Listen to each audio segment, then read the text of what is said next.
Hey folks, Rahul this side. Welcome on Propel. Today we are going to talk about complete guide to student education loan system. Over there, we'll be covering the traditional banking system, what are the restrictions of traditional banking system, how fintech companies and NBFCs are actually empowering education loan system in India today, and what are the options available on Propel. Stick till the end, a very crucial one for each and every one of you. Now let's begin by talking about eligibility criteria of education loans in our country. So the student who is actually applying for education loan should be resident of our country. He should be resident of India.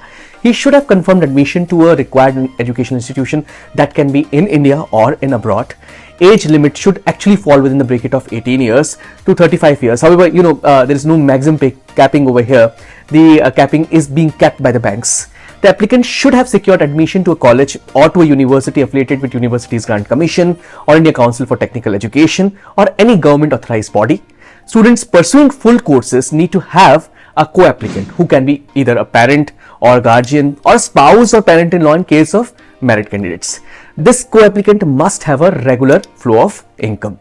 Always a strong academic records is going to facilitate the speedy loan approvals.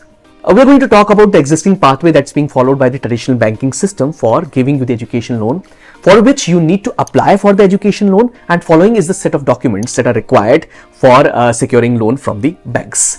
Fill the education loan application form, that's the first and foremost requirement.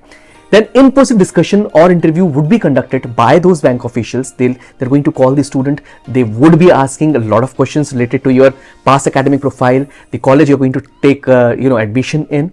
And a lot of education loan documents would also be asked by those banks, such as KYC documents that include your Aadhaar card, PAN card, passport, etc.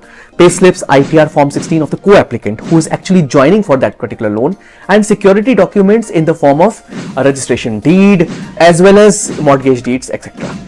So we are actually taking loans from traditional banks, and since they are traditional, there are a lot of restrictions associated with them. The first and foremost being the credit history. Traditional banks typically require a good credit history for loan approvals. If the borrower has limited or poor credit history, it may really be very challenging to secure an education loan. Second challenge is consignor requirement. Many banks require a consignor that usually will be a parent or guardian that is having stable income and good credit history. This can be a limitation for students who do not have someone actually willing to be eligible or act as a consignor. Third is they are going to verify your incomes. So income verification also becomes challenging. Banks may require a proof of income that is either from a student himself or the consignor who is actually joining for that particular loan, and to understand what is actual financial means that will be utilized for repayment of the loans. Fourth one being loan limits. So there may be limits on the maximum loan amount that can be borrowed by the students, and these limits are being set based on the factors such as borrower's creditworthiness, the type of degree being pursued, and the educational institution where you're going to take the admission. The next biggest challenge is the interest rates. So interest rates for education loans can be relatively on the higher side, and they may vary based on the borrower's credit history. This can result in higher overall repayment costs. Repayment terms are also a big challenge. Traditional banks may offer flexible repayment terms compared to other lenders or fintech companies or NBFCs. This can make it challenging for borrowers who experience financial difficulties after graduation. Traditional banking systems are offering limited grace periods. Some traditional banks may offer grace periods or may have shorter grace periods for loan repayment after the graduation. This can put pressure on graduates who start repayment just after the loan completion. Then limited eligibility for non-traditional programs. Some traditional banks may have restrictions on financing programs like online education programs, limiting options for borrowers pursuing alternative forms of education like vocational training, etc. Application process is also on the tougher side because they may need extensive documentation, which can be a big barrier for some students. So because of these restrictions, we move towards Fintech. Fintech has become an alternative for traditional banking for the education loans because of their accessibility and speed. Fintech lenders often leverage technology to streamline their application processes. This can result in quicker approvals and disbursement compared to the traditional banking system. Online platforms is the big option available with the fintech companies as they operate primarily online, making their services more accessible to a broader range of borrowers. This can be particularly advantageous for the students who may not have the easy access to physical bank branches.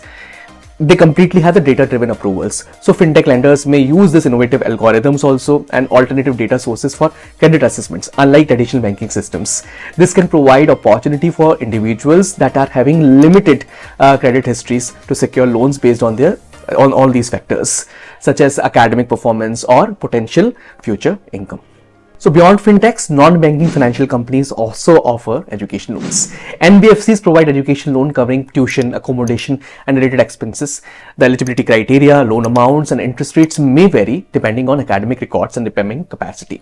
Collateral may be needed for the larger loan amounts, but unsecured options also do exist. Repayment begins post-course completion with flexible tenures, just like fintech companies. Required documentation includes admission proof, academic records, and the identity of the individuals along with income proofs of the people joining particular loan. Prospective borrowers should also compare NBFCs for the interest rates. So, you may be visiting their websites. You can actually check them on their website as well. So NBFC also becomes a good option alongside fintech companies for the education loans. What are the options available on Propel? So Propel provides you education loan options from KG to PG.